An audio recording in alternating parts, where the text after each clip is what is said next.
Hello, my name is Ben. My name's Josh. Welcome back to FPL Graduates. Welcome back to another video where we're already going into Game Week 3. Very much looking forward to it. The time has flown by already. Let's get straight into our teams and go through some of our plans for this game week. Okay, then, so getting into my team straight away, currently ranked just outside the top 1 million at the moment. So, not an awful start, but definitely not the best start to the FPL campaign. In goal, we've got David Raya. He's been the shining light so far. I think it's 18 points total out of 2 game weeks when Arsenal's defensive fixtures haven't looked too great. So, really happy with him. It seems like with the new bonus point structure, he's outscoring Gabriel and Saliba 4.5 cheaper, which is just absolutely perfect. So, yeah, really happy to have him. And he's been one of Arsenal's best players to start the season. In the defence, we've got Leif Davis. Obviously, I've benched in the last 2 game weeks against City and Liverpool. Against Liverpool, he looked really attacking. He had the most touches in in Ipswich's final third going forwards in that game. So, hoping for some attacking returns from him against easier opposition as they now have a fantastic fixture run up until about game week 10. Nusum Mazraoui is in there. He's obviously returned in 2 weeks that I've owned him so far. A much tougher fixture against Liverpool this week, though. It's a difficult one for me because I don't really have a great defender on the bench. I could use my free transfer on it, but then when I look around at the defensive options at around 4.5 million, I'm not too sure where I want to land. So I'll play Mazraoui at the moment. He does carry a decent amount of attacking threat for United. So I'm just hoping that maybe Liverpool don't go too crazy at Old Trafford. And then Pedro Porro is up next. I'm happy to play him through pretty much all the tough fixtures just because of how offensive he is. Obviously, he's returned in both game weeks now as well. So really liking him at 5.5 million. I definitely feel he's underpriced. What's your thoughts on that defence for this week, then? Yeah, it looks fairly solid. And look, again, like we said last week, I anticipate probably up to 2 clean sheets this week. I wouldn't expect anything more than that, just based on the fact that there's a couple of tough fixtures in there and a couple of sort of highly attacking teams, at least historically over the last couple of seasons they have been. Yeah, I really like sort of the picks that you've got there. Leif Davis is my pick of the bunch there with that fixture against Fulham at home. Could be a really decent fixture for him there. Obviously, Fulham have started pretty well as well, so we'll just have to wait and see about that. But yeah, a lot of attacking threat there with all three fullbacks. So I anticipate maybe a couple of attacking returns there, but not expecting sort of loads and loads and loads of points to start there in the back four. Okay, then, so moving on to the midfield, and it's looking a little bit more promising here. We've got Bukayo Saka up first. I've been really impressed with how he started the season so far, obviously returning in both game weeks. Really good display against Villa, probably unlucky to only get the one return in that game.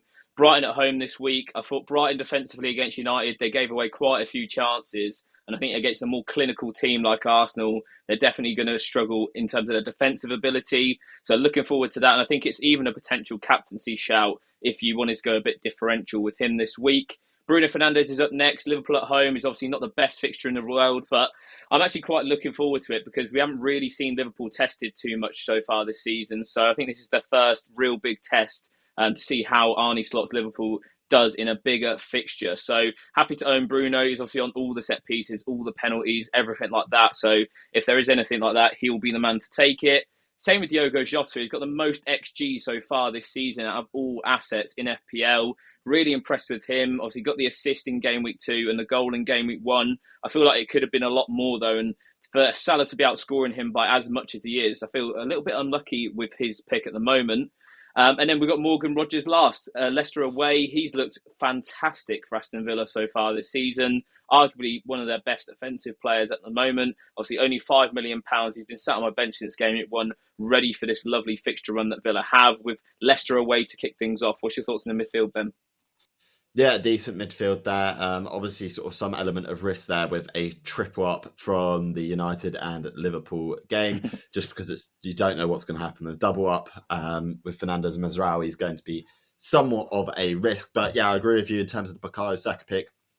Definitely a captaincy shout. And it's been a case of sort of a bit unlucky with the attacking return so far from your midfielders. So hopefully that changes around. But yeah, very strong midfield there. Okay, then, so on to the forward line, and this is where it's changed the most since last week. So obviously, last week I've moved Solanke to Muniz. Obviously, before Muniz went up in price as well. I don't know how he didn't return against Leicester at the weekend. He had 7 shots, I think like 0.8 xg. It was ridiculous. He definitely should have got a goal. But on to next week, where he's got another great fixture with Ipswich at home. Hopefully, Leif Davis can score and Muniz score this week, as we've got a bit of a clash in terms of the fixtures again there. Haaland is on the captaincy at the moment with West Ham away. Just really impressed with him. He's just doing what we know. He seems like the Haaland of 2 seasons ago at the start of the season, where he just looked fit and firing and ready to go. So West Ham away, he's got a really good record against West Ham as well. So hoping for some big hauls from him. And then finally, this could be my transfer. I haven't made it at the time of recording. I'm just going to wait a little bit longer, probably up until the deadline to trigger it. It could be Alexander Isak to Ollie Watkins. I have 1.5 in the bank at the moment, so I've got plenty of cash to sort of throw around. And I really want to get Ollie Watkins. It's been a plan since before Gameweek 1 to get him in for this fixture run for Aston Villa. Really unlucky not to return against Arsenal. Some fantastic saves from David Raya and a big miss from himself. But I think against this easy opposition, there'll be more chances and hopefully more attacking returns for Watkins. What's your thoughts on the front three, Ben? Yeah, probably my favourite part of your team, to be fair. All 3 strikers sort of looked really good in terms of their attacking stats, albeit they may not have had the returns that we've sort of hoped for so far, other than Haaland, of course. Watkins and Muniz, both fantastic stats. So I do anticipate some attacking returns over the next few weeks. Both have incredible fixtures. So I anticipate that will be the part of the team that sort of gets you through and hopefully gets you to that green arrow. Yeah, and then moving on to the bench, it does look a bit ropey at the moment. Obviously, got Bender on there. He's just Fulham's backup keeper, just in case. Jacob Murphy, as we said in the transfer plans video, would probably recommend to take him out at the moment. I did sort of sucker up that price drop, though, in the week, and I don't really want to move him down to a £5 million midfielder. And equally, at the moment, there's no real 5.5 or above midfielders that I really want to get my hands on. I'll probably wait this week and then go to Minte next week for Brighton's nice, I think it's Ipswich at home and Forest at home fixtures in Game Week 4 and 5. Obviously, Wootface got a goal against Fulham, which was quite frustrating. Didn't get the auto sub from him. So he's there with Aston Villa at home. And then Lewis Hall, who I don't expect to be starting anytime soon for Newcastle, on last on the bench. I could use my transfers on those sort of rotation pieces, but I think I'm going to try and attack the upside and get Watkins in for this really nice run. And hopefully other managers will follow and I'll see a couple of price rises. So moving on into my team, and as you can see, we have also gone with Raya in goal. He's been fantastic for both me and Josh since we've had him in from the start of the season. Another player who's been really good, especially in Game Week 2 for me, is Robinson of Fulham. Looks very, very attacking. Full rest in midweek, so can't complain at all about that. With a really decent fixture against Ipswich away. The fact that Ipswich press up so high, I think there's going to be opportunities to get at Ipswich, and it's going to be a game 1 on the wings for sure. My transfer in is looking to be Konza in for Lewis Hall, and that brings a little bit of a benching dilemma. We'll get into that when we go onto the bench in a little bit. Gvardiol, of course, not as much attacking threat, but I anticipate that changing relatively soon if and when Kyle Walker gets back into that team over Rico Lewis. He's been fantastic, but it has meant, of course, with Rico Lewis inversing, Gvardiol sits back a little bit more. If Walker starts, then that role completely changes for him. So West Ham away, not the worst fixture in the world. Josh, that's the defence there. What are your initial thoughts? Yeah, it looks really solid. I think this is the first season ever that we've managed to pick a goalkeeper and him actually return a few points, which is great. Anthony Robertson, I was at the game at the weekend against Leicester and he was phenomenal. Really unlucky to only get the one attack and return, delivering cross after cross, loads of chances created. So yeah, one of the picks that I wish I had in my team at the moment. Gvardiol is interesting. It's a lot of money to have to be sort of waiting there with Rico Lewis, 1.5 million cheaper, probably outperforming him. He was really unlucky not to score against Ipswich as well. So yeah, hopefully Walker comes into the team sooner rather than later on that one. And Esri Konsa as the transfer in, I think it just makes sense. I explained it in the transfer plans video. If you haven't seen that yet, make sure you check that out because we go more in depth in our transfers as to what we're planning on doing there. Okay, so moving on into midfield, and yet again, we've gone with the double up in Fulham, and we've got Emil Smith Rowe. Again, really happy with how he started the season. He started the season exactly how I thought he would. Get him 60 minutes in game week 1, 65 to 70 in game week 2. Anticipate maybe even sort of him hitting the 80-minute mark this week as he builds up to full 90-minute match fitness.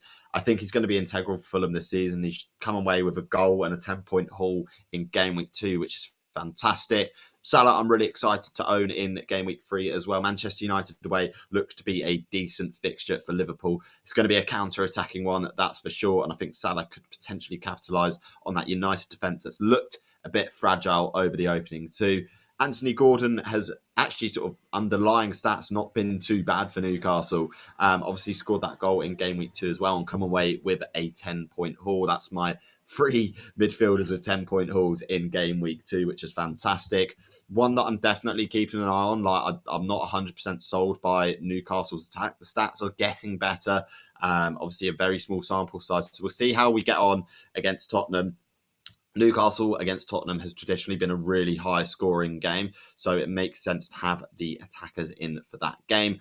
Garnacho, as I said sort of previously, he should really be starting for Manchester United. I'm hoping he's going to. The XGI has been phenomenal, and he is outperforming Rashford and Diallo off sort of less minutes completely there. And then Rodgers, like Josh said, really excited to own.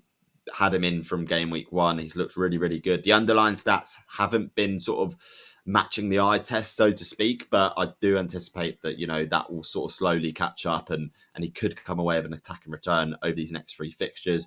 Josh, what are the thoughts on the midfield? Yeah, it's really nice. Smith Rowe sort of ran the show against Leicester. He's been phenomenal so far. I think any of those Fulham attackers, Iwobi, Adama Traore as well, they've both looked really good as well as midfield options. So if you don't have a Fulham midfielder or attacker yet, I think it's definitely time to hop on them, even with, the Leicester game gone. There's still some nice fixtures there to attack for Fulham. Salah has been phenomenal.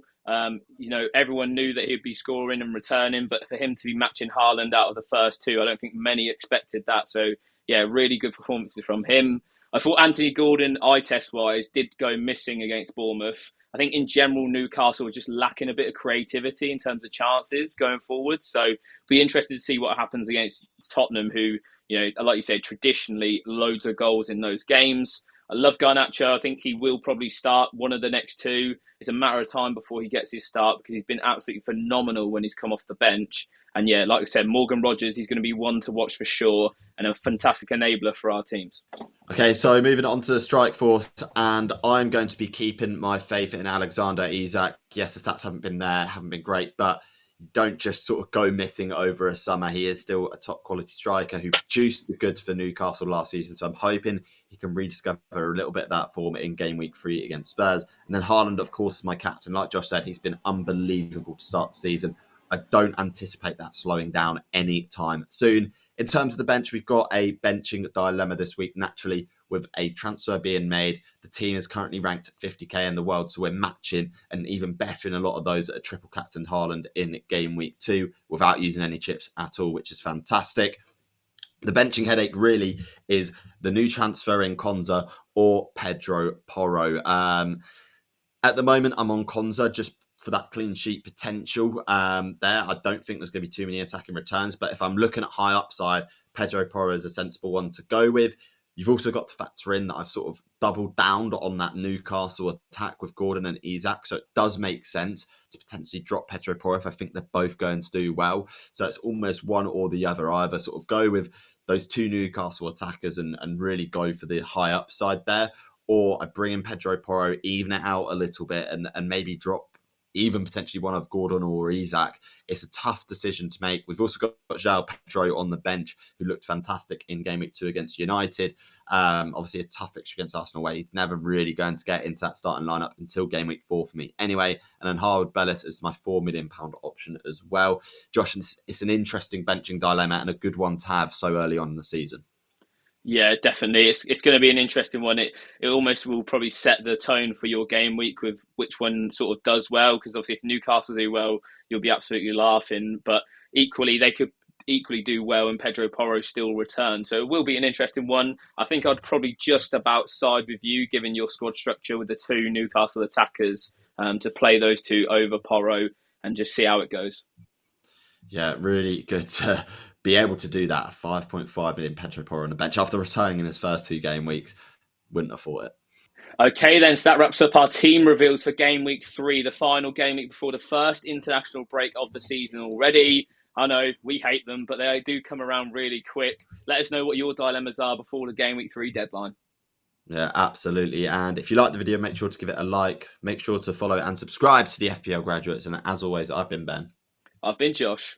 And we'll see you guys later. Have a good game week, everyone. So you may rise, but you'll never make me want